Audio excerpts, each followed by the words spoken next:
After inspection, the cathodes are sent to the assembly unit. Next, the grids are added. In this valve, 3 are required.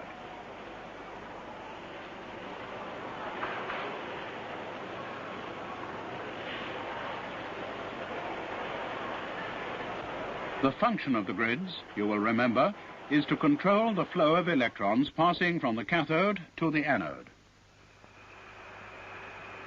Grids are made from different kinds of wire wound in a long strip on a grid winding machine.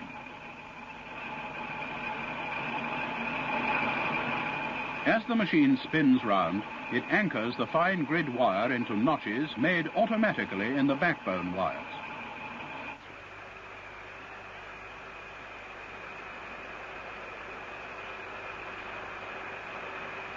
After washing and undergoing heat treatments, the strips pass to the grid finishing section.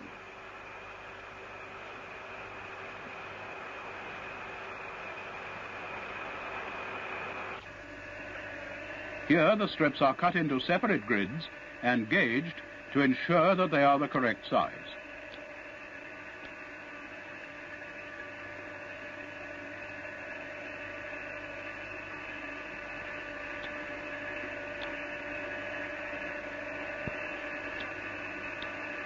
The finished grids are placed into trays and passed to an inspectress.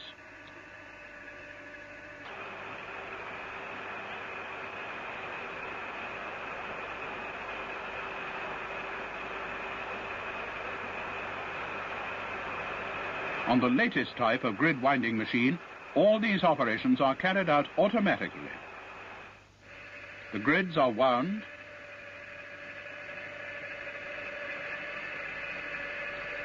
glowed to straighten the backbone wires,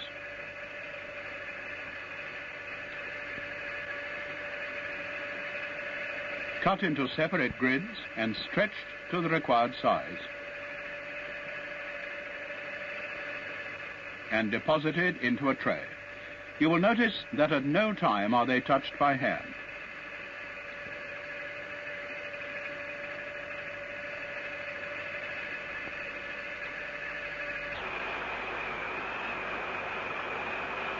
Once again, inspection ensures that high quality levels are maintained.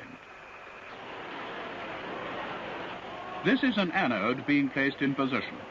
The function of the anode is to collect the electrons given off by the cathode.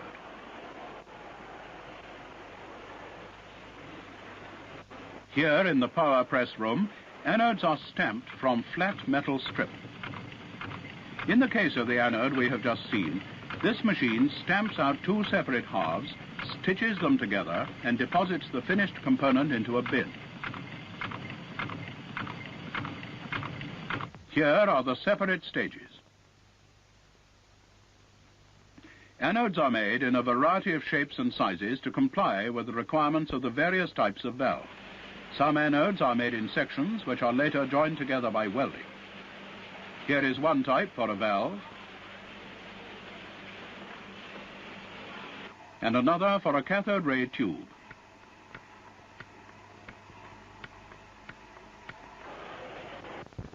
After the anode has been positioned, another mica is placed over the free ends of the various components to hold them in the correct positions, and the metal lugs are bent over to form a rigid assembly. At this point, the assembly is known as the cage.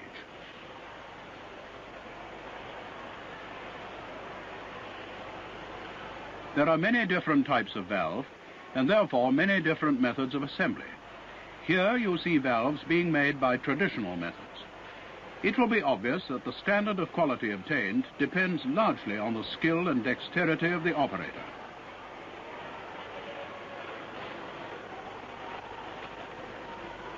Our demonstration valve, however, is being made by the latest hand assembly method. This method uses mechanical aids to assist in the threading of the various components. These not only ensure better quality, but also make the job easier to perform.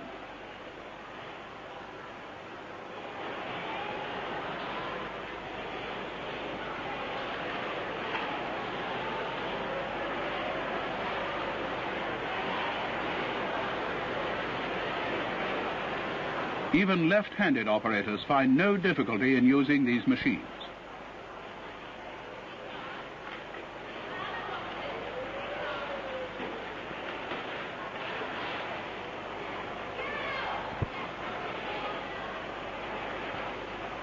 Even in valve assembly, a measure of automation has been achieved. This is the cage of valve type ECC82 being made entirely by machine.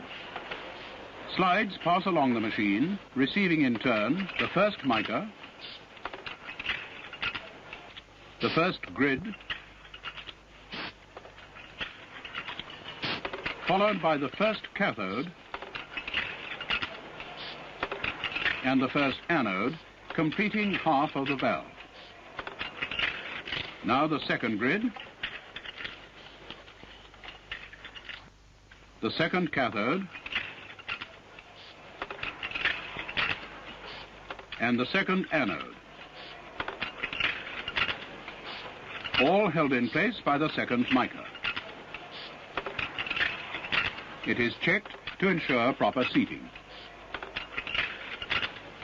The third mica to prevent vibration. Anode clamping to make the assembly rigid. First cathode tail is welded, and lastly the second cathode tail.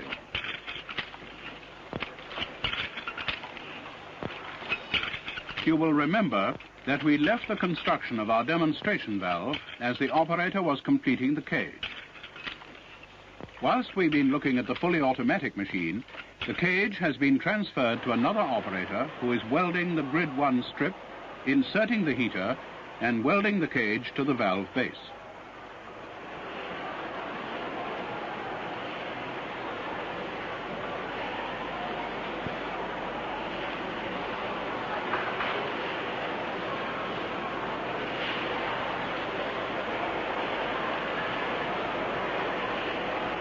Let's look now at these operations in more detail.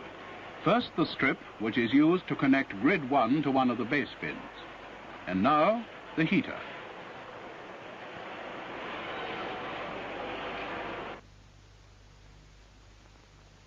Heaters are made from spiralized tungsten wire wrapped round a molybdenum core and wound onto spools.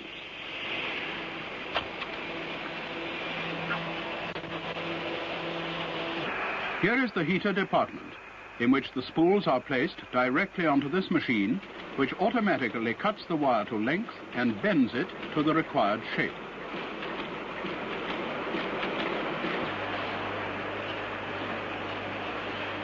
The bent heaters are now loaded into racks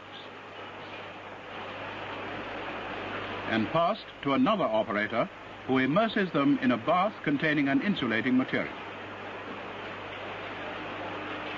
She next transfers the racks to a glow box where the coating is baked on by passing an electric current through the heaters.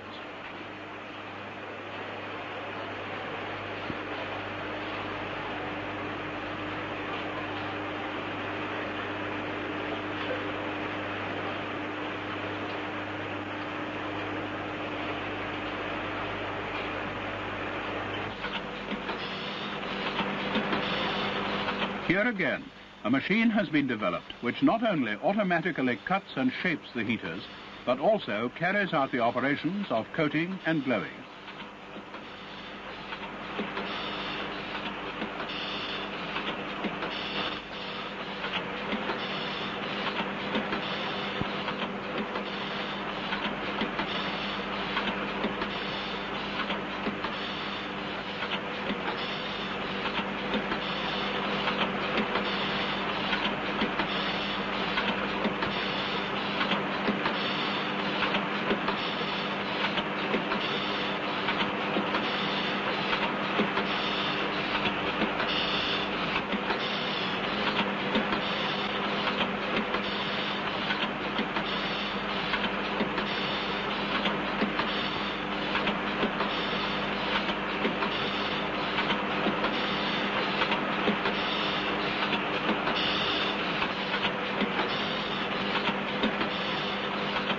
You will remember that during the manufacture of the heater wire, The fine tungsten filament was wrapped around a molybdenum core, which served as a mandrel during the winding and as a support during the subsequent operations. As this core is no longer required, it is removed by immersing the heaters in a bath of strong acid, which dissolves out the molybdenum, leaving only the coated tungsten spiral. The cage assembly is now ready to be welded to a base. This is the part of the valve which will later be plugged into a valve socket. Many types of base are made, but the modern glass base is now the most widely used. It consists of a circular glass pressing through which pass the metal pins which will be used later for the electrical connections.